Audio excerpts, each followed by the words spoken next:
22절에 보면은 용기를 내어라 따라 라고 나옵니다. 이 병도 한센 병처럼 하나님의 저주나 죄의 결과로 간주되었기 때문에 늘 불안한 죄의식을 가지고 있었을 것입니다. 믿음은 죄인을 구원하여 딸이 되게 하였는데 이 여자의 이름은 베로니케이며 후에 예수님이 십자가를 지고 가시다가 넘어졌을 때 물을 마시우게 했다고 합니다. 예수님은 유대인인 해당뿐만 아니라 이방인인 여자에게도 똑같은 자비와 사랑을 베푸셨다는 것을 우리는 알 수 있습니다. 23절에 보면 피리 부는 자들이 나옵니다. 당시 부자나 건세의 집에서는 기쁜 일이나 슬픈 일을 당했을 때는 직업적인 피리 부는 자나 애곡하는 자를 청하여 그 분위기를 한층 돋워왔다고 기록되어져 있습니다.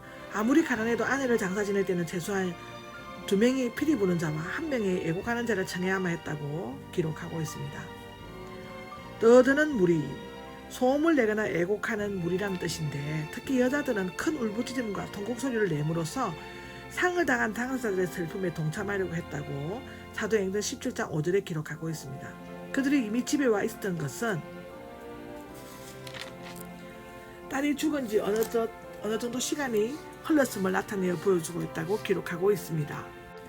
24절입니다. 자고 있기 때문이다 라고 기록하고 있습니다. 구약에서도 잠은 비유적으로 죽음을 나타낸다고 합니다.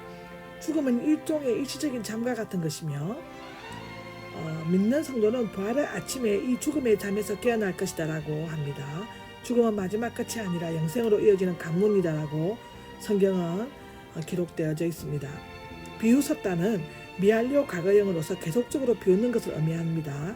누가복음 8장 53절을 보면 알 수 있습니다. 그러나 그들의 비웃음은 곧 놀라움과 웃음으로 바뀌어질 것이라고 성경은 기록하고 있습니다. 25절에 보면 일어났다가 나옵니다. 마태복음에서 일어났다는 수동태는 눕거나 앉는 자세에서 일어나다 라고 하고요. 이것은 13번에 나옵니다. 죽은 자 가운데서 일어나다는 12번에 나오는데 야이로의 딸이나 나사로의 부활 등을 섞지 아니한 몸의 부활은 아니었습니다. 성경에서 죽었다가 살아난 경우를 보며 야이로의 딸 마가복음 5장 22절 누가복음 8장 42절에 죽었으나 집 밖으로 옮겨지지 않았는 것이고 두 번째는 나인성 가부의 아들인데 누가복음 7장 11절에 나오는데 죽었으며 장사 지내려 가고 있었음입니다. 세 번째는 나사로인데 요한복음 11장 39절에 죽었으며 이미 장사되었습니다. 네 번째 예수님은 돌아가셨지만 부활하여 승천하셨습니다. 26절입니다. 온 지방이 있는데 예수님께서 드러내지 말라고 당부하셨는데 마가복음 5장 43절에 나오죠. 이는 자신을 감추시고 오직 하나님께만 영광을 돌리시며 또한 패역한 무리들에게 돼지 앞에 진주를 던지는 것 같은 역할은 역효과가 나리라는 것을 미리 아셨기 때문입니다. 그러나 직접 눈으로 이적을 보았던 자들의 퍼뜨리는 소문은 막을 수 있는 방법이 없었습니다. 27절에 보면 눈먼 두 사람이 나옵니다. 눈먼 사람의 이야기는 복음서에 많이 나옵니다. 마태복음 12장 22절에 나오죠. 특히 팔레스타인에게는 심한 더위와 태양광선, 유황과 염분이 섞인 모래먼지, 눈병을 옮기는 파리떼를 비롯한 불균한 위생 환경 등으로 말미암아 시력을 잃는 경우가 많이 있었다고 합니다.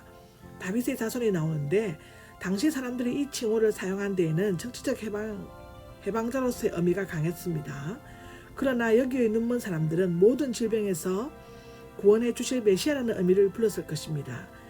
이사야 35장 4절, 요한복음 7장 31절에 나오죠. 사람들은 예수님을 다윗의 자손이라고 불렀지만 오히려 귀신은 하나님의 아들이라고 불렀습니다. 28절에 믿느냐가 나오죠. 눈먼 사람은 비록 볼 수는 없었지만 예수님에 대한 이정의 소문을 들을 수 있었고 소리질러 도움을 청할 수 있었고 믿느냐는 질문에 예라고 대답할 수 있었습니다. 실제로 눈먼 사람들에게는 할 수 없는 것보다 할 수 있는 것이 더 많았습니다. 29절에 보면은 눈에 손을 대시며가 나오죠. 예수님은 얼마든지 말씀으로 고칠 수 있었지만 그러나 눈에 손을 대심으로써 눈먼 사람은 따뜻한 사랑의 온기를 느낄 수 있었을 것입니다.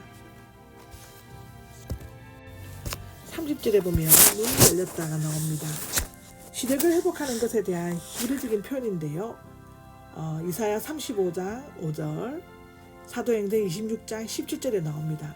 주님을 보지 못하면서도 적극적으로 믿는 그들의 믿음을 귀하게 보셨습니다. 엄히 당부하셨다는 것이 나오는데 숨을 헐떡이다 하를 내게 대다의 합성어입니다.